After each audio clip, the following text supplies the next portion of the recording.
Welcome, I'm Carla Bettles from the Energy Room in the UK.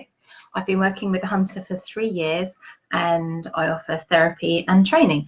And this is my third live session. So my live sessions format is to go through a bit about what's been on my mind in the last week or so, to talk about some of the success stories I've had, and to answer a couple of questions. So this week I've been spending a lot of time in the allotment. The UK's had some really good weather. It's the start of our summer just a week ago. And you know, just getting out in the fresh air and doing even just a gentle exercise, I'm feeling more positive in myself, generally a lot better. I have more energy, there's less pain in my back and my joints, and I'm sleeping a lot better. So I'm so grateful, and I think it's just easy to forget and get into a pattern where we're not doing a lot of exercise. And it reminded me of a presentation I watched last year. It was a medical presentation about a bit of research they'd done on the lymphatic system and how it affected the nerves. And they were actually looking at this cream that cleared the lymphatic system in the neck, and they were measuring the effect on the circulatory system and the nerves in the neck, or the vagus nerve. I think they were measuring the activity in the nerves compared to the improvement in the lymphatic system. And apart from the results of the cream, for me the significant takeaway was that by improving our lymphatic system, not only is it impacting your circulatory system, but it's actually also improving the communications in your nervous system. So from there on, I started paying a lot more attention to when, if a particular area had poor nerves or poor circulation, I would definitely also look at the lymph system in that area. So just to go over a bit about what those different systems do, the nerves and the vagus nerve obviously are connected to your brain, and they're really important for sending messages from your brain or from your gut to the rest of your body, and just communicating. So absolutely vital. If your nerves aren't working properly, then your body's not going to work properly. The lymphatic system is all about removing toxins and waste from all the different areas of our body. And the lymphatic system works by physical movement and pumping it around your body. So it's not linked to the heart and how well your heart's pumping. You have to physically move your body to get that lymphatic system working and pump out the waste and the toxins. So if you've got significant toxins in your body, you need to do some exercise. And the circulatory system, of course, is really important for oxygen. And without oxygen, nothing works. Your muscles, your brain fog. So all these areas are connected, and they're all really vital for our health: the lymphatic system, the nervous system, and the circulatory system. And exercise not only pumps our lymph system, but of course it helps our heart and keeps us healthy and a good supply of oxygen to our body. So when I think back, before I got the Hunter, my family, well, my daughters and I weren't very well, and I'd had a lot of ill health, and really it was as much as I could do to go up and down the stairs. I was in such a poor condition, and my aim was to be able to walk around my garden. And when I put my mind to it, and I thought, right, I'm going to do this, and for like a few days I could just walk for like a minute, even just maybe around a little bit of my garden. And actually by the time we got to the end of the week, I could walk significantly further around my garden. And I think my point is that you don't have to you don't have to do this big exercise program. You can do it really gently, step by step, and you will see quite rapid improvements. Obviously, don't do things that are going to hurt your body. If you've got a bad knee, don't do exercise that's going to hurt your knee, but do exercise that's going to support your knee and improve your muscles, or just do it gently. I don't want you to go into like a big exercise program if it's not right for you. But what I'm saying is you can start off slowly and build up. And I think the body can change very quickly in how much exercise it can do. And for me, the best thing is to make it purposeful. So going to the allotment and growing fruits and vegetables is really important in my life. I'm not thinking I want to go out and do some exercise. I'm thinking I want to go out and do the gardening. So my tip is to incorporate exercise into your day-to-day life. So instead of going to the local shop in your car, maybe walk. Instead of choosing the escalator or the lift, go up the stairs. Find your own things in your life where you can incorporate exercise and it's purposeful or fun, or doing it with others, and that hopefully would keep you on track and improve things. And it reminds me how important the flow of energy is in Chinese medicine. So I did a Qigong class last night for the first time. It was amazing, just the movement of energy around my body. And this morning when I woke up, I could breathe better, I felt calm, everything felt much more balanced. And the other things obviously Chinese do is acupuncture, which is also all about movement of qi and energy and keeping the yin and the yang balanced. So movement is absolutely vital to our bodies.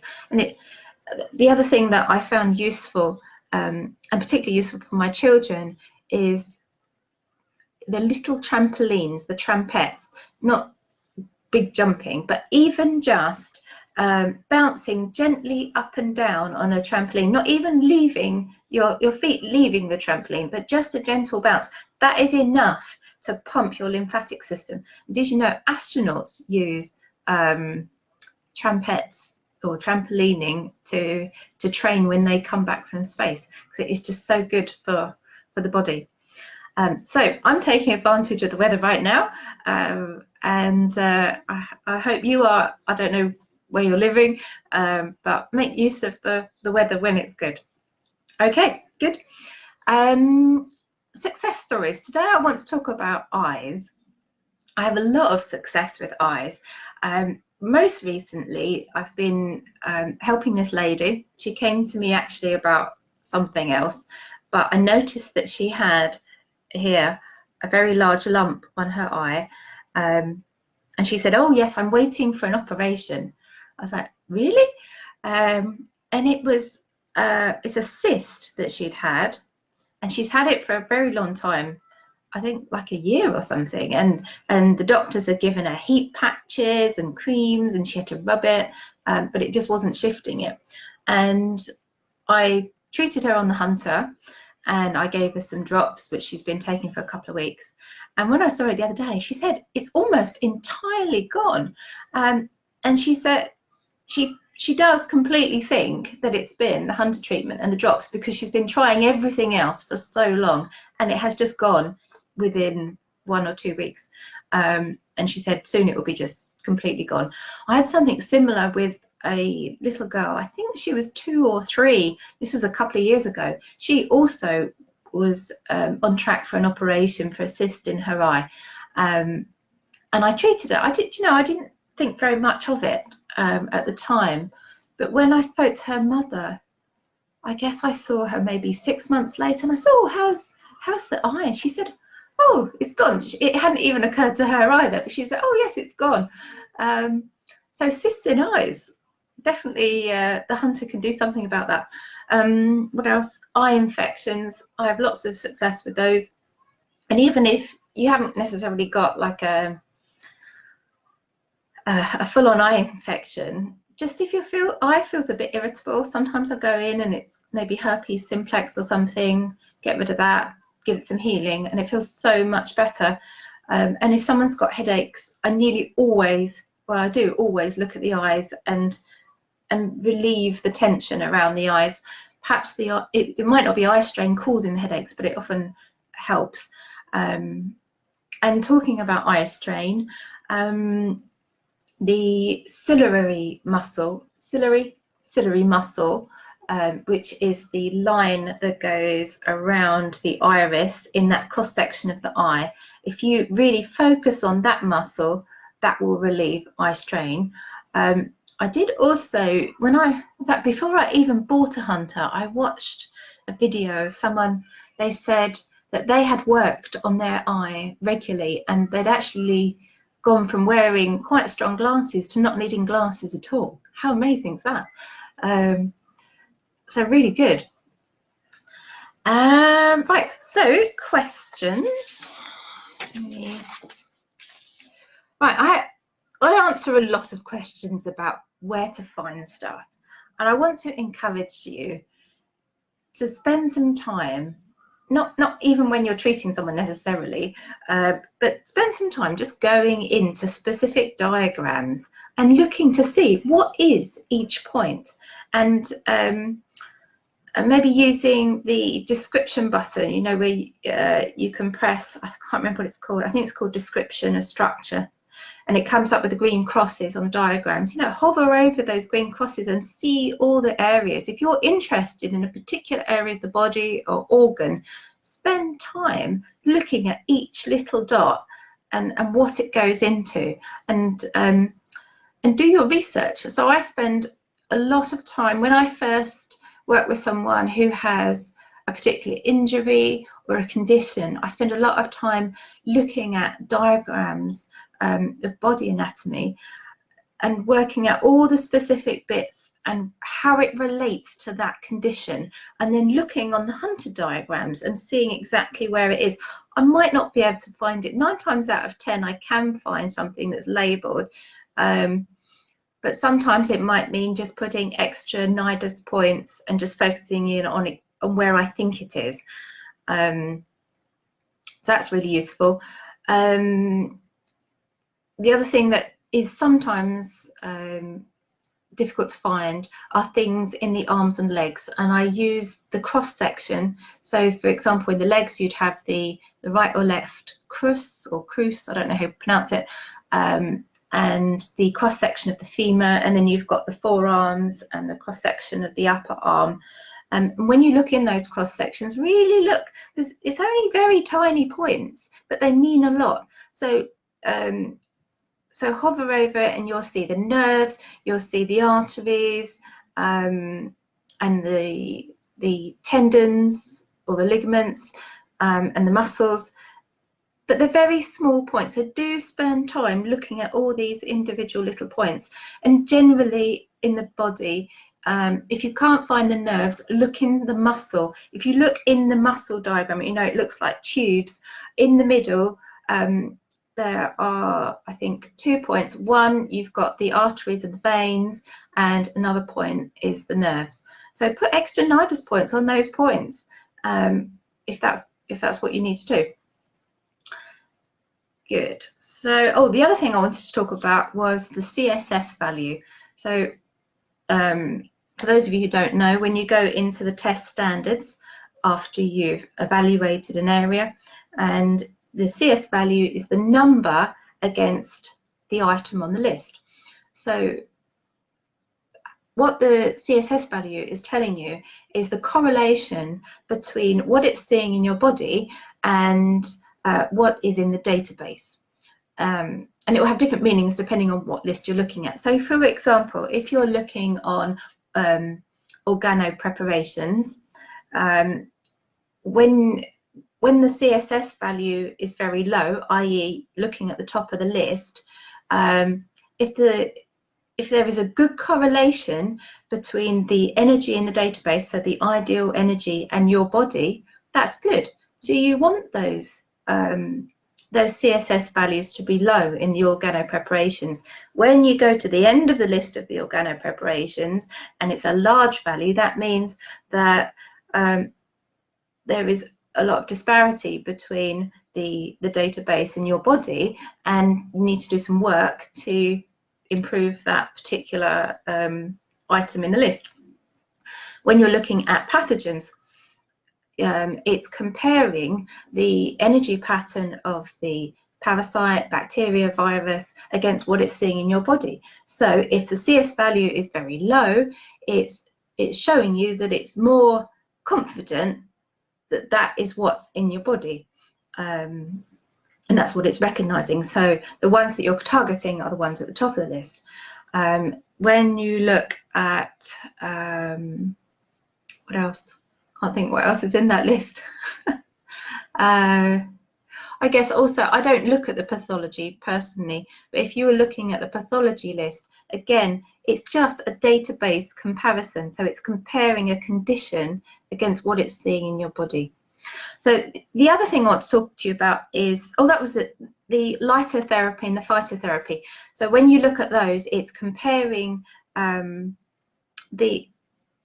good a fit the lighter therapy or the phytotherapy is against balancing the energy for your body. So the other part of the CSS value is the bit in the brackets. If you don't use it already, use the adjust all button, which is the double green arrow at the top, and that will put brackets next to the CSS values and often change the order of what's in the list. So the adjust all button, if you look in the manual, it tells you that it's to do with the rate of change of something in your body. So let's say, for example, we're looking at the pathogens. Sometimes when you press adjust all, it really changes the order. And if there is a larger number in the bracket, so it might say minus 0.4 as opposed to minus 0.01, it changes that CSS value with the value in the bracket. And the value in the bracket is telling you the rate of change in the body. So if something is actively going on, so like an acute infection, so if you're rapidly going downhill from flu, that adjust button, that adjust value in the bracket is going to have a larger effect on the CSS value. I don't know if that makes sense. It's quite complicated. So my advice is always press the adjust all button, because it's reordering things and adjusting that CSS value as to how much change there is of that going on in the body. Okay, good. I hope that's clear. Right, so that is all I've got today, unless there are any questions in the comments. So please do post your questions. If you haven't caught this session, please post them in the comments and I'll try and address them in the next session. And if you want to share any success stories, you're very welcome to. And check out my website, which is www.theenergyroom.co.uk. I hope this has been useful, and see you soon.